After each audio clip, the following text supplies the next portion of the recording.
मृत्यु समय का एक ऐसा खेल जब एक शरीर नश्वर हो जाता है।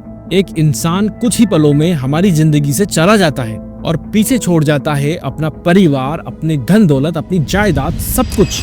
गरुड़ पुराण जैसे हमारे शास्त्र बताते हैं कि जब मृत्यु की घड़ी आती है तब एक गहरे घने धुंध से यमदूत आते हुए दिखते हैं। बड़ा सा शरीर, लाल आंखें, लंबे नाखून और चेहरे पर एक डरावनी मुस्कान लिए हुए वो मरते हुए इंसान के सामने आकर खड़े हो जाते हैं। उसकी आत्मा को उसके शरीर से खींचकर निकालते हैं और उसे परलोक ले जाते हैं। एक ऐसी यात्रा पर जो कई सदियों की बताई जाती है, लेकिन एक यात्रा धरती पर भी होती है जिसे उसके परिवार वालों को पूरा करना होता है। कई ऐसी विधियां, प्रथाएं और कर्म हैं जो मृत्यु के बाद आत्मा को शांति और मोक्ष की ओर ले जाने में मदद करते हैं। लेकिन इन विधियों और प्रथाओं के पीछे छुपा हुआ आज भी एक गहरा अर्थ राज बना हुआ है।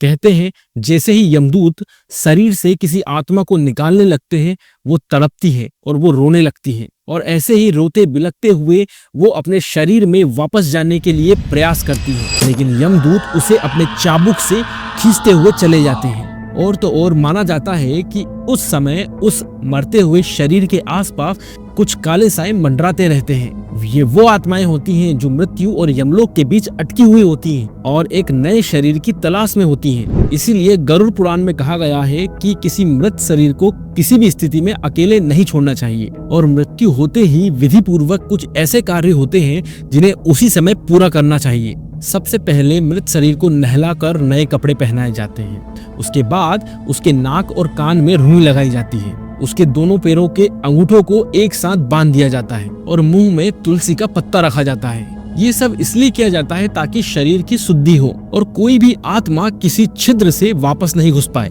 इसे अंत्येष्टि या अंतिम संस्कार कहते हैं। इन सभी विधियों के बाद दाह संस्कार की विधि आती है, जिसमें शरीर को चंदन की लकड़ी से बनी हुई चिता के ऊपर रखा जाता है। चिता की शुद्धि की जाती है। पंडित मंत्रोच्चार से उस चिता को तैयार करते हैं। परिवार के सारे लोग उसे घेर कर खड़े हो जाते हैं, जिसके बाद परिवार का सबसे बड़ा बेटा या परिवार का सबसे नजदीकी रिश्तेदार अंतिम क्रिया करता है। चिता को आग लगाता है। जैसे जैसे आग जलती रहती है तो ऐसा माना जाता है कि आत्मा अपने पृथ्वी के बंधन से मुक्त होने लगती है। लेकिन इस सारी विधि का एक गहरा अर्थ और भी है। जब किसी व्यक्ति की मृत्यु होती है तब उसका सारा परिवार रो रहा होता है। उनके लिए ये मानना बहुत मुश्किल होता है कि उनका कोई अपना उन्हें हमेशा के लिए छोड़कर चला गया। उस समय वो दुनिया की हर शक्ति से ये प्रार्थना करते हैं कि शायद उनका प्रियजन वापस आ जाए। इसलिए आग से जलकर पूरी तरीके से राख हो जाना ये सिद्ध करता है कि हाँ, अब वो इंसान सच में हमारे बीच में नहीं है और अब वो पूरी तरीके से जा चुका है और उसके वापस आने की अब कोई भी उम्मीद नहीं है। कई कम्युनिटीज में सिर मुंडवाने की प्रथा भी है, जो ये सिद्ध कर देता है कि जरूर उस परिवार के साथ कोई दुखद घटना हुई है। एक बहुत बड़ा बदलाव आया है। सिर मुंडवाना, चिता जलाना, ये सब बदलाव उस चीज को एक्सेप्ट करने में मदद करते हैं, क्योंकि अभी तो यात्रा शुरू हुई है। यमलोक तक पहुंचने के लिए आत्मा को एक लंबा और एक खतरनाक रास्ता तय करना होता है।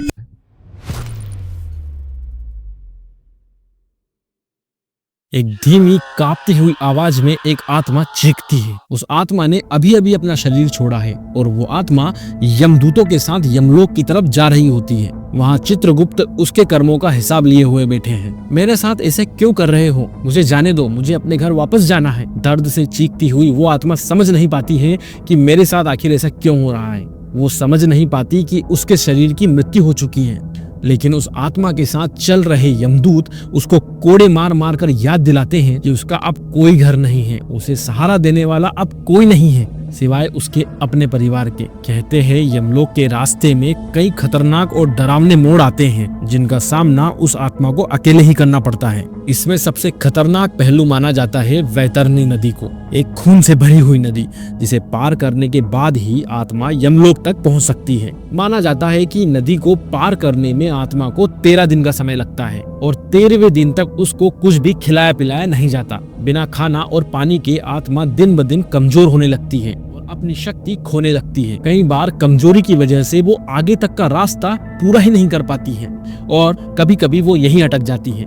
इस समस्या से बचने के लिए एक प्रथा निभाई जाती है, पिंडदान। एक ऐसी विधि जिसे ना करने से आत्मा धरती और यमलोक के बीच फंसकर मोक्ष पाने का मौका पूरी तरह खो सकती है। गरुड़ पुराण के अनुसार यमलोक के मार्ग पर 16 अलग अलग शहर पड़ते हैं। हर एक शहर पर यमदूत कुछ समय के लिए रुक जाते हैं और इसी समय है जो पिंड और जलदान हम 10वें, 12वें और 13वें दिन करते हैं, वो आत्मा को इन जगहों पर खाने और पानी के रूप में मिलता है। इसे खाकर ही वो एक बार फिर अपनी कठिन यात्रा के लिए तैयार होती है और इसीलिए पिंडदान की विधि का खास महत्व है। लेकिन ये विधि 13 दिनों तक एक परिवार को एकजुट रखती है। एक साथ आते हैं, खाना खाते हैं, समय बिताते हैं, जो गुजर गया उसकी याद में कुछ अच्छी बातें करते हैं। ये सब एक परिवार को एक मुश्किल घड़ी में एक दूसरे का सहारा बनाता है।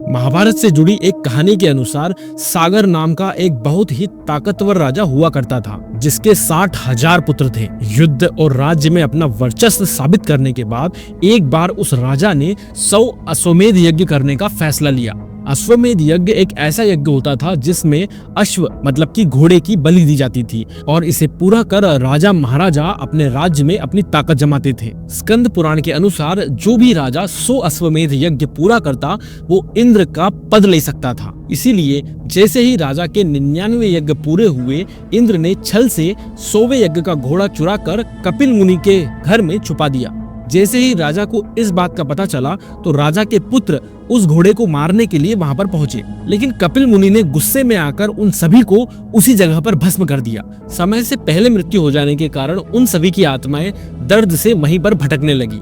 ये जानने के बाद राजा के ही पोते ने ऋषिवर से माफी मांगी और उन्होंने उनसे पूछा कि वो उन आत्माओं की कैसे मदद कर सकते हैं। तब ऋषियों ने उनकी अस्थियों को गंगा नदी में बहाने की अनुमति दी। कहते हैं कि जैसे ही उन अस्थियों ने गंगा नदी के पानी को छुआ, उसी क्षण उन 60,000 आत्माओं को मोक्ष प्राप्त हो गया और इसीलिए आज भी हम हमारे अपनों की अस्थियों को गंगा में बहाते हैं। अस्थि विसर्जन की इस विधि के साथ साथ बाकी सारी विधियां मरने वाले आदमी के आत्मा को शांति प्रदान करने के लिए की जाती है।